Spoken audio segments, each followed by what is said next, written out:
Hello, everybody. This is the shopping program, and this is how I start out. I'll start with the shopping list, and then I'll transfer it over to another piece of paper that I take to the store with me.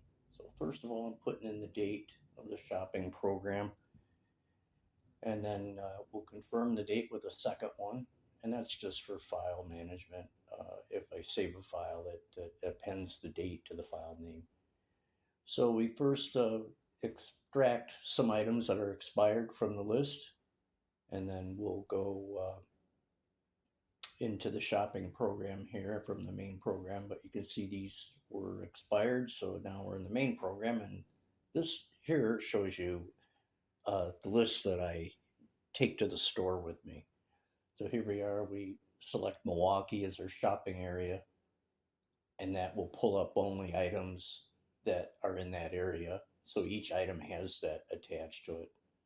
So we start out by typing in our items that we're going to shop for, and those were on that list that I showed you in that folder. And I just going through that list, and I'm typing them in. Some of them are new items, so I'm trying to think of a good name to name it. I like naming the spices with the word spice first. Uh, it makes it easier to find it when you're looking for it in the list. So, and we'll go down through the list here. We're going to enter all the items in, and then what we do after that is we'll hit quit. That tells the program that we're done entering items.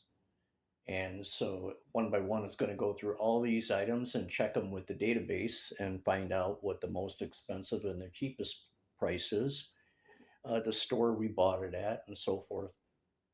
Now, some of the items will be the same price, and I have a an entry called quality rating, and I think I'm going to use that for determining what I prefer, even though the price is the same. So we got 14 items, and I selected number one, which says produce a grocery list with the best and the worst price. It also gives me an estimate here of $74.77, and it produced this file name here with the date and then the .shp, which is shopping list. So I'm just going through the list here, and some of the items will say its dollar amounts are the same. Some of them tell you to buy a certain one. So what I'm going to do is I'm going to print up that list here, and we'll bring it up on the screen, and we'll get rid of that. And then we can kind of look through these items.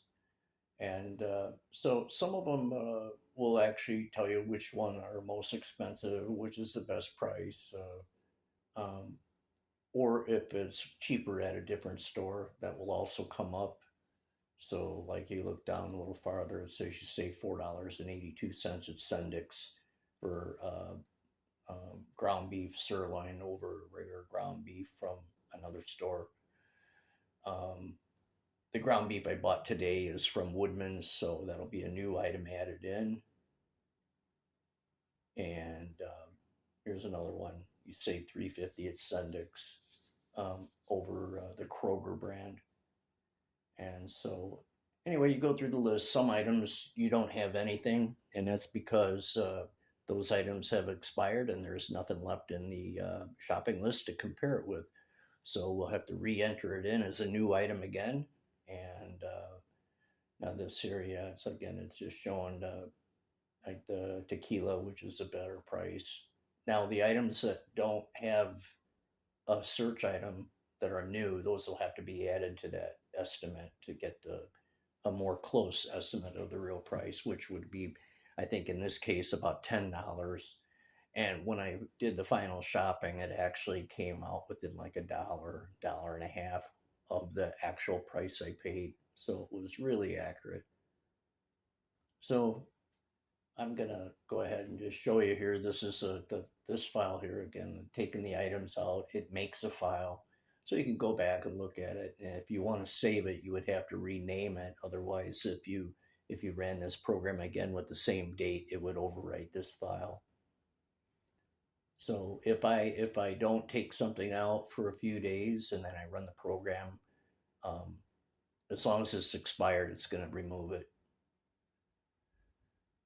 So as we do the shopping list here, I'm going to look at I'm going to look at the list of data, and I'll notice the reason I'm printing this up is because it removed those expired items, and I want to create a new file name. So by running this number 4, it goes through the data list and makes a new file for me.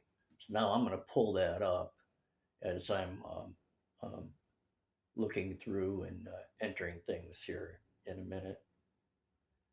And so there's the list there. They're showing you the items. There's 207 items in the list right now. After I shop, it will be larger than that. It'll be, I think, 13 items I bought today.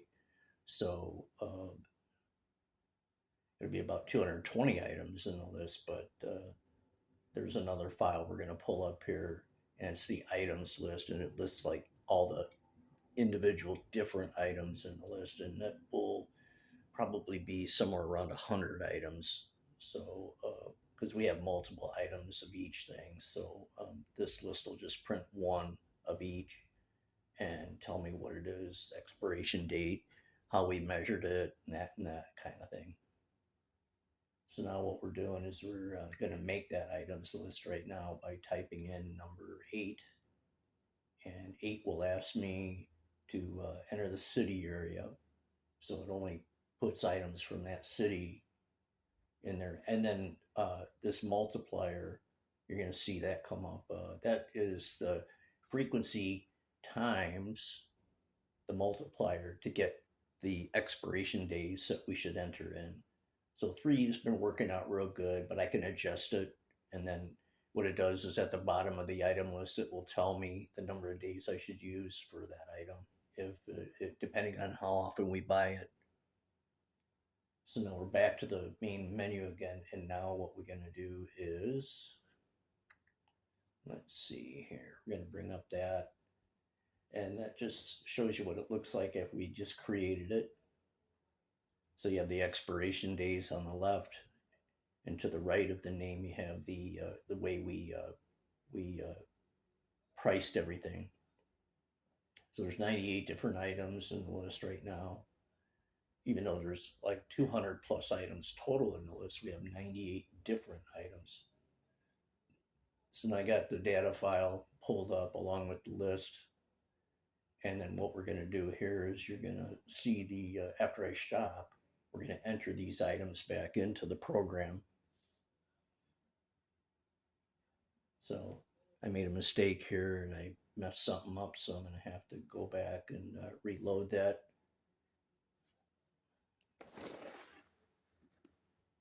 So there we go. We got the data file loaded again.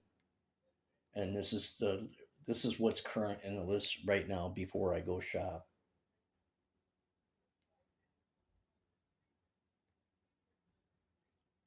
So now I'm going to save that list. I'm going to use number 13. There's a different way you can save it. You can use number 9 as well, and that won't exit the program. It'll just save it. So we're going to save that so we don't, because we had those expired items that were removed, and so we had to update the list and save it to a file. So that's what I did right here.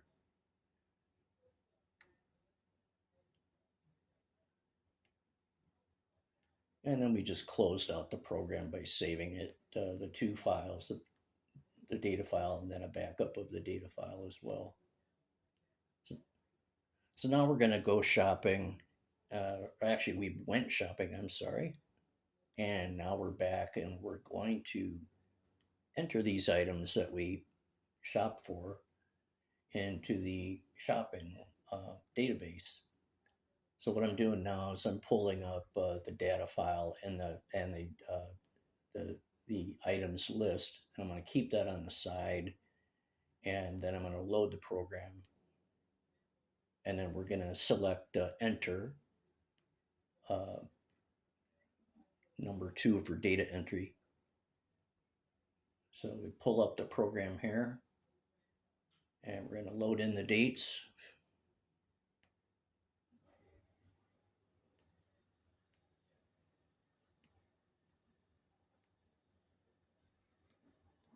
And once we get the program up, you'll see kind of like a copy of the folder that I took to the grocery store and filled in.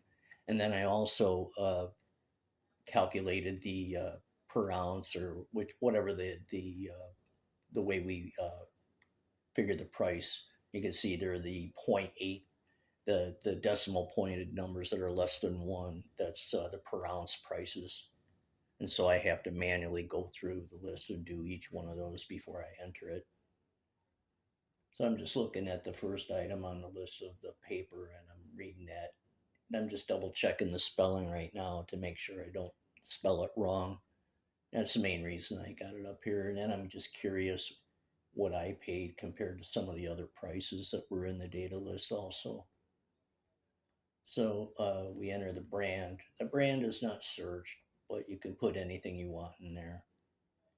So here we have an expiration of 105 days, and we're going to go ahead and just use that. So you select number one. If you want to put something else in, you select 0. So here we enter the cost per unit, and then I have to put in the actual price that I paid for the item. And for this particular item, what did I pay? At $4.49. And then you have to put in how you calculated it. So like for coffee creamer, it's per ounce. And then I put in the date that I purchased it. And then this next item, this is the quality rating. And I think I'm going to be able to use that to determine like when two things are the same price. If it's a different brand, I can put in, a better quality rating and then compare that and then choose something based on the quality rating, or something maybe I prefer, even though it's more expensive. This will keep track of that for me and remind me that I like this product better than another product. So now we're entering in paper plates, the brand. I don't usually type in the whole name, just part of it. Now this one is expiration of 126 days. We're just going to go ahead and use that. And then we're going to put in, again, the cost per unit, and then it'll be the price paid.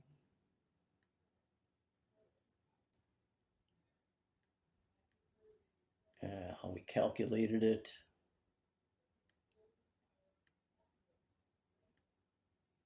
And I'm just looking up here. I can see that we got one paper plate, and I just want to see how we type it.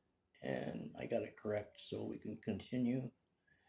And then the date of purchase was 2025 0903. I'll give it a 3. And then the city where we bought it from. And it's not the exact city, but that general area. So that makes it where you can use this program to go shop. Maybe you live 6 months out of the year somewhere else and you buy items up there and you want to use the shopping list up there as well. So when you do your price comparisons, you're not comparing Milwaukee with maybe Rhineland or somewhere like that, or Oklahoma City or wherever you live at 6 months out of the year. It will only compare the items from the city where you're shopping at or that area. So again, spice, Tajin, I put spice first and then the name of the spice because it's just easier to find it on the list if I'm looking for it. And again, we're going to just put in the cost per unit. And I put 195 on the days for expiration because we don't buy spices that often. So 195 is actually the max for expiration. You could type something in larger if you wanted to, but I don't want that to stay in there forever.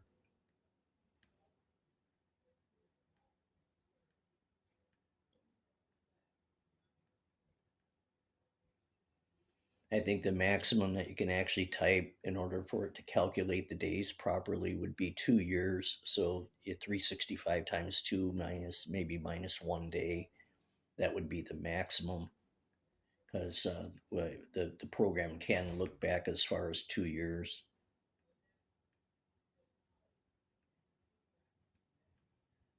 And this one was had an expiration of 122 days, and I think I'm going to change that because that's different than the 3x on the expiration for the frequency of purchase.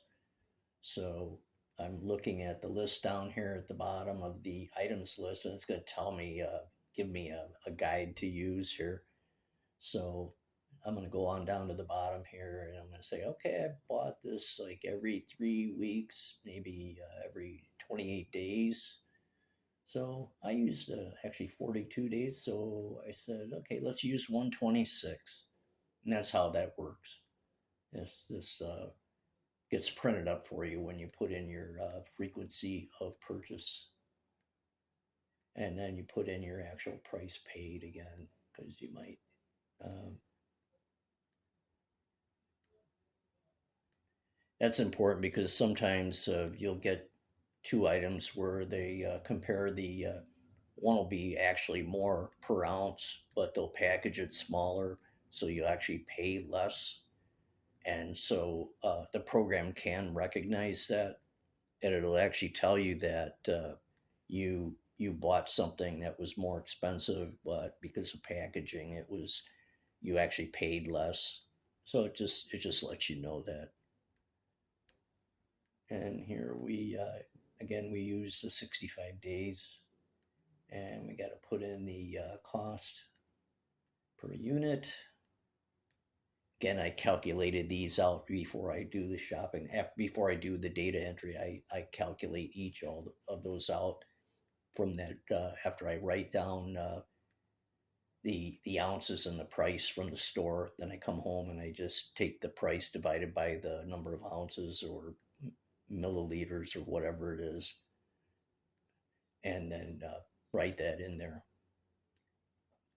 You can convert milliliters to ounces if you want. The program actually has a an item on the menu that you can do it from there, but I would suggest doing all that before you start your data entry. Another thing is like milliliters. I use milliliters for anything bottled like spirits like tequila, because if you do change it to ounces, um, all the bottles are going to have to be converted then. And I just use milliliters because all of those bottles at the store are measured in milliliters. So I don't have to do any conversion. So here we go. We got a new item. So it didn't ask me if I wanted to use a previous expiration date. It couldn't find it. So it said, oh, you need to enter a new one. So we entered a new one of 105 days. And again, we enter the date. And the quality rating is 3 for now until I figure out what I wanted, how I want to do the quality rating. Um,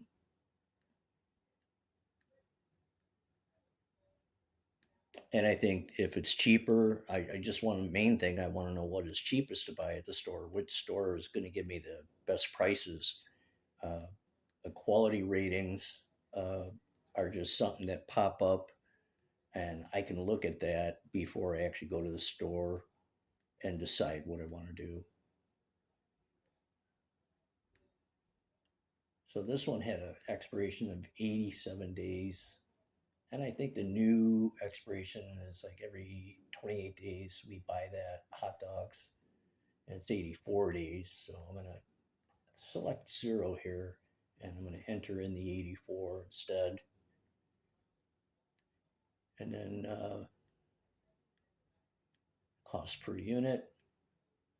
It's amazing. These hot dogs are per ounce. They're just as expensive as ground beef. I think I'd rather eat the ground beef, but I buy the hot dogs now and then. And actually, if you look at potato chips are like 50 cents per ounce. And it's hard to believe it, but potato chips are more expensive per ounce than ground beef. It's crazy.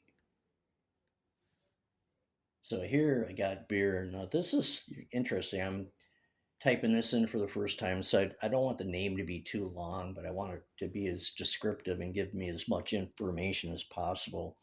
And then down the list here, you're going to see me make a mistake. And I'll show you here in a minute how we correct that.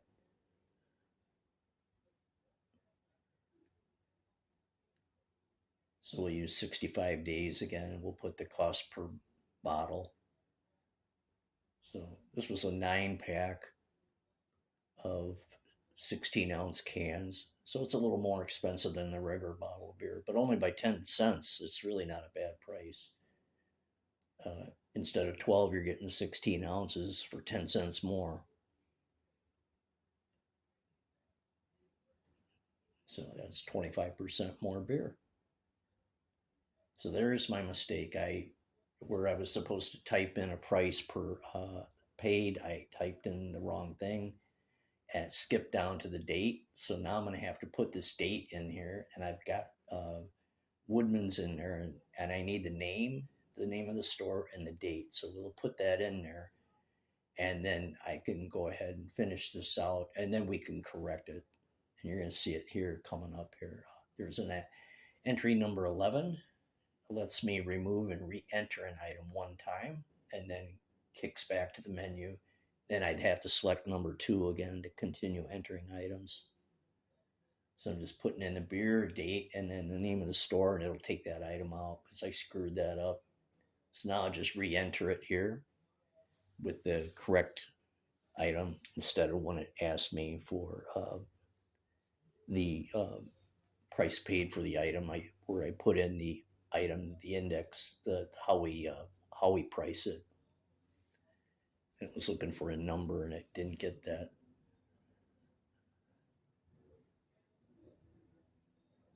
So we're gonna do it correct this time.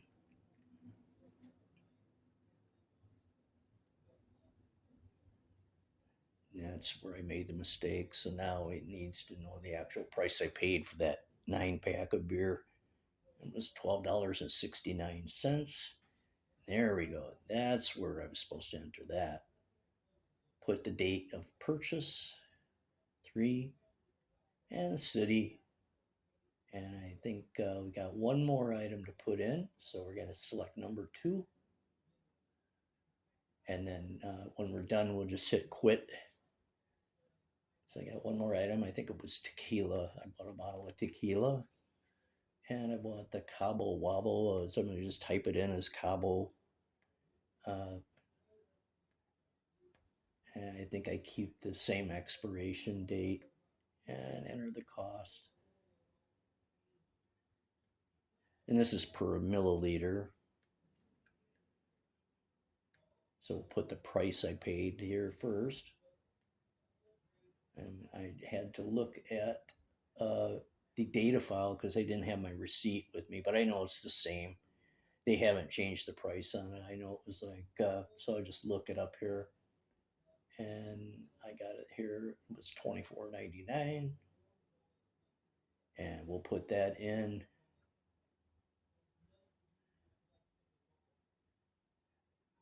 And then here we'll enter per ml, milliliters. That's one of the items I do in milliliters.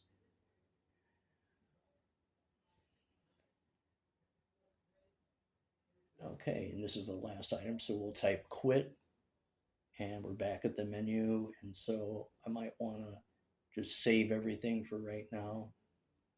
But I saved, but I didn't quit. I want to print a new data item, and I'm just going to check and make sure that these items were in there, some of them. So there's one from 9/3 there. Let's see, I know I bought blueberries, and that was entered in there. And I know I entered bread in there, and there it is. So I know the items are in there. So we're going to just scan through, just check a few more, and then I'll scroll down to the end. As we scroll through it, it makes a file and saves a file of it. So